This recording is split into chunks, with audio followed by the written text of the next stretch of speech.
So this is the self-development with tactics. Book.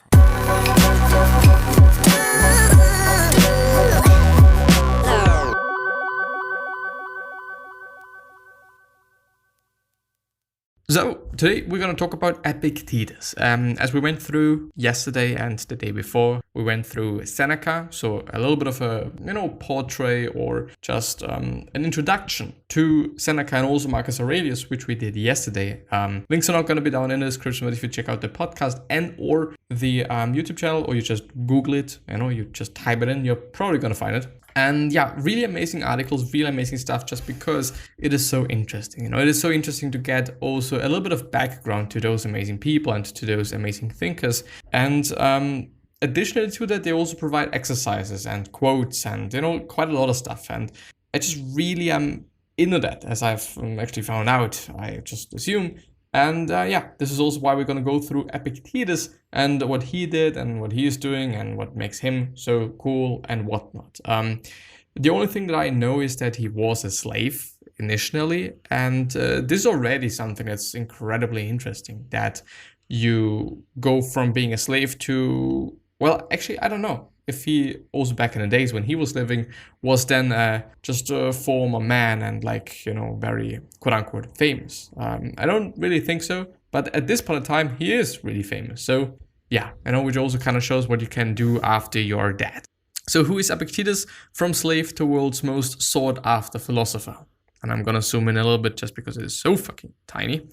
This is part of our 3-part series on 3 most important Stoic philosophers, Marcus Aurelius, Seneca, and Epictetus.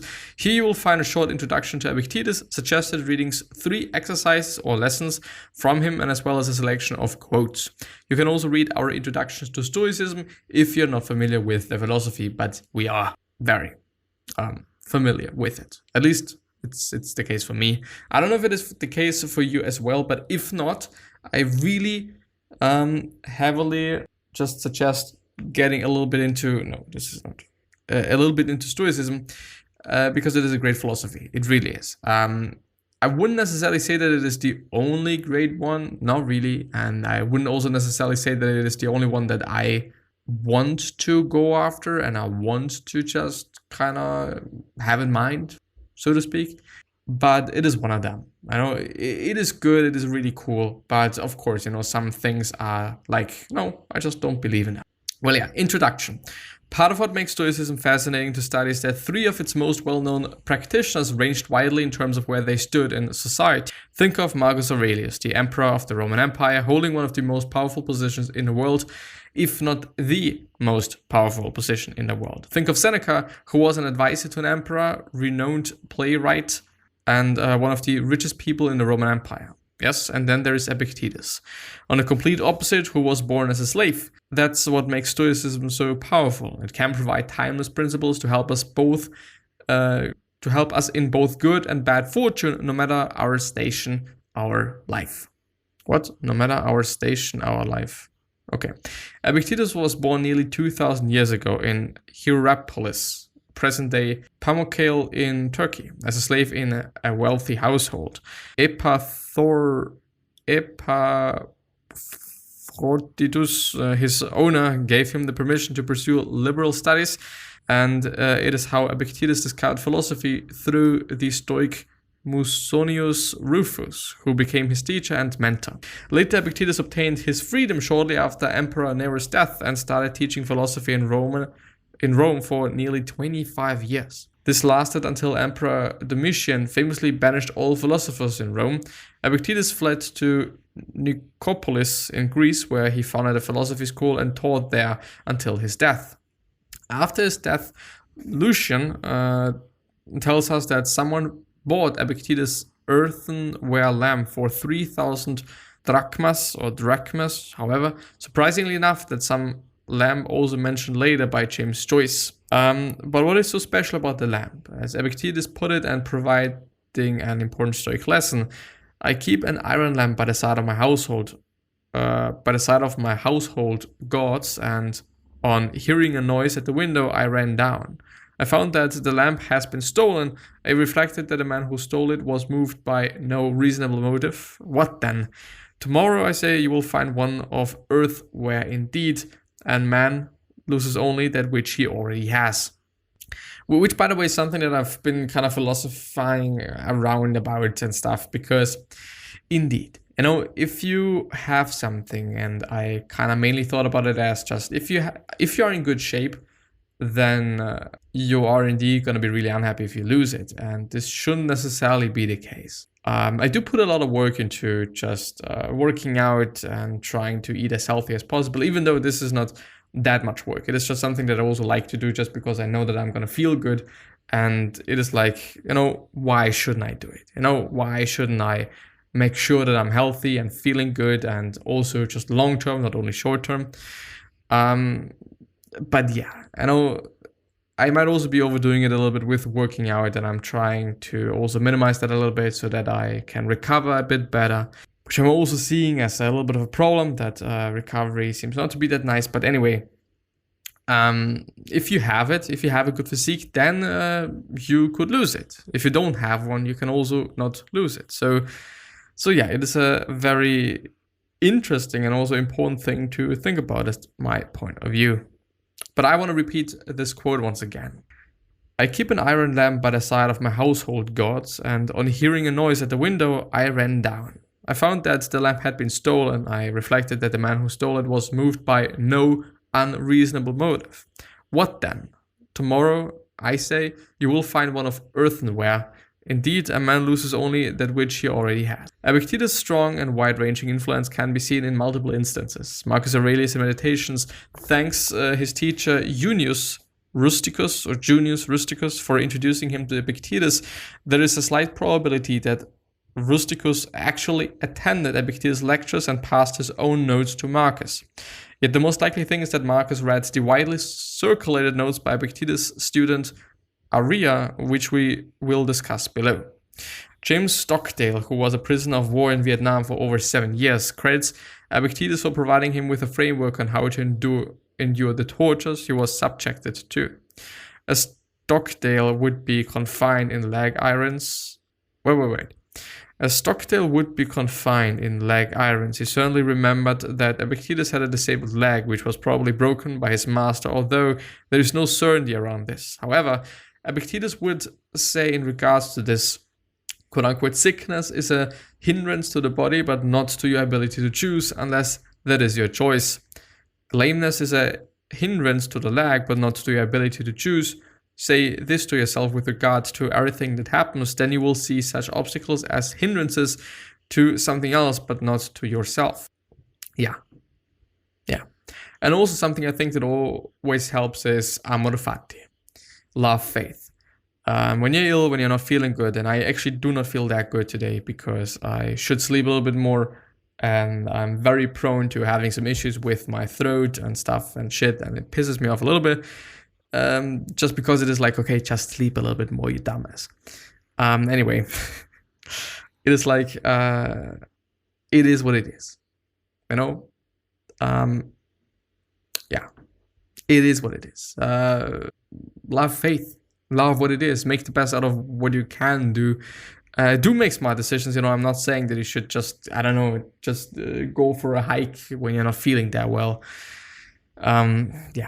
Just make smart decisions, but also, maybe it's even good that you have to stay a little bit at home, that you have to rest a bit, that you have to recover a bit more.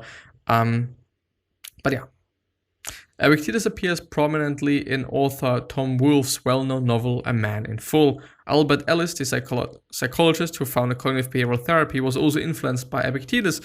And I actually gotta have to say that CBT, or cognitive behavioral therapy, is actually pretty cool. I really like it, and I've also just recorded some episodes on it a little bit a while ago. But I think it's amazing. I think it really is amazing. And I've also just heard people, for example, Seth Godin, talking about it as something that really also helped. So what is fascinating is that this influence came by pure luck. Epictetus never actually wrote anything down. It is through his student Arrian that we have a written account of his lessons. And if everyone from emperors to war heroes have been grateful as they found guidance, solace, and strength in Epictetus' lessons, then there must be something for us, but only if we choose to. notable works and suggested readings.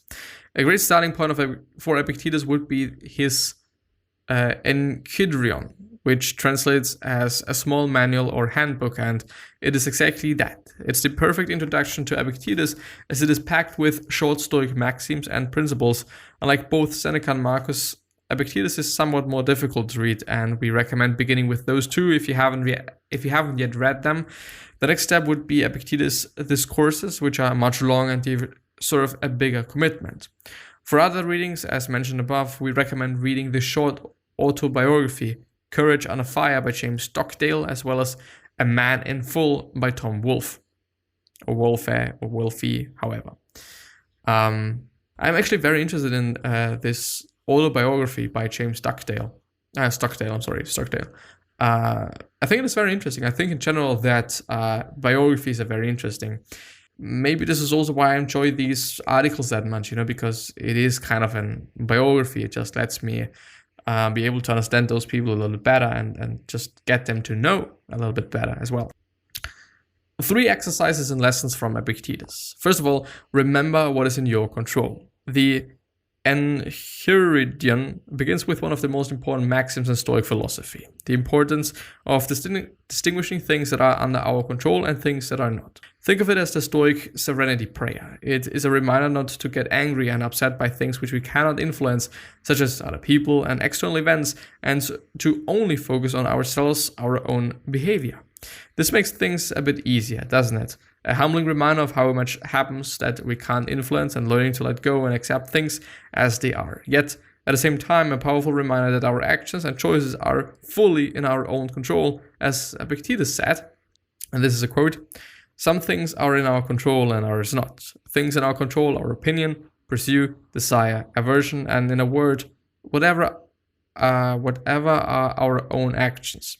Things not in our control are body, property, reputation, command, and in one word, whatever are not our own actions." The second point, set the standard. The best leaders rarely talk how things ought to be done. Their actions speak for themselves. Think of someone who you admire, and how many of their lessons came indirectly from the choices that they've made and the example they have set. Familiarly, we need to be focused on how we are actually living and what choices we are making. That's where our time and energy will be best spent. As Epictetus put it, never call yourself a philosopher, nor talk a great deal among the unlearned about theorems, but act conformably to them.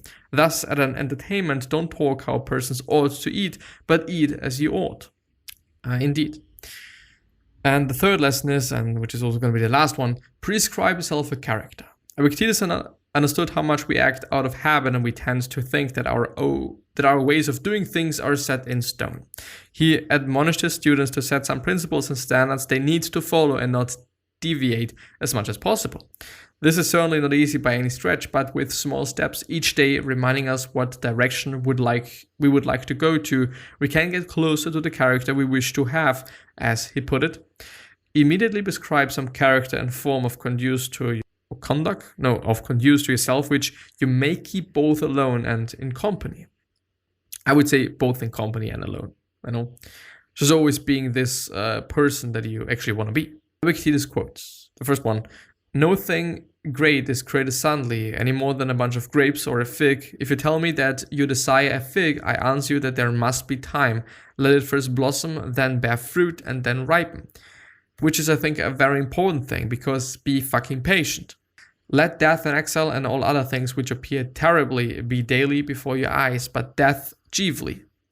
And you will never entertain any abject thought, nor too eagerly convert anything, which is fear setting and also negative visualization, I think it is called.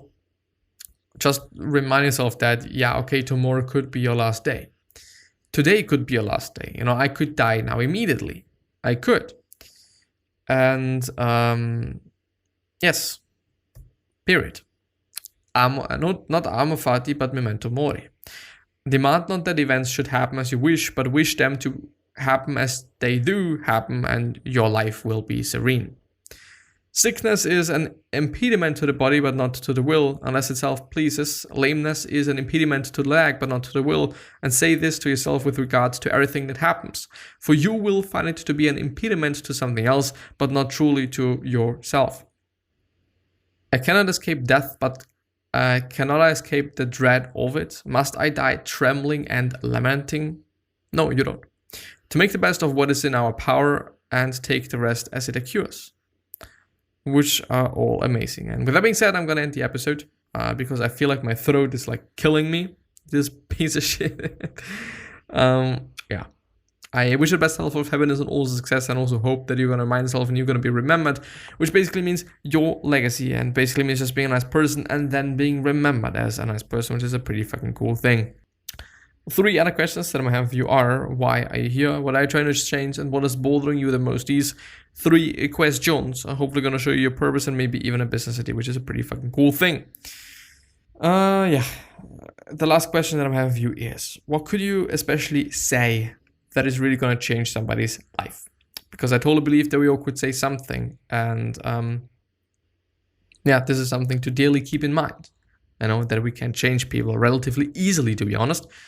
And yeah, with that being said, I'm going to see you the next time. Bye-bye. Thank you very much. Please stay healthy and safe. And I also hope that your family is also going to stay healthy and safe. And yeah, I'm going to see you the next time. So bye-bye.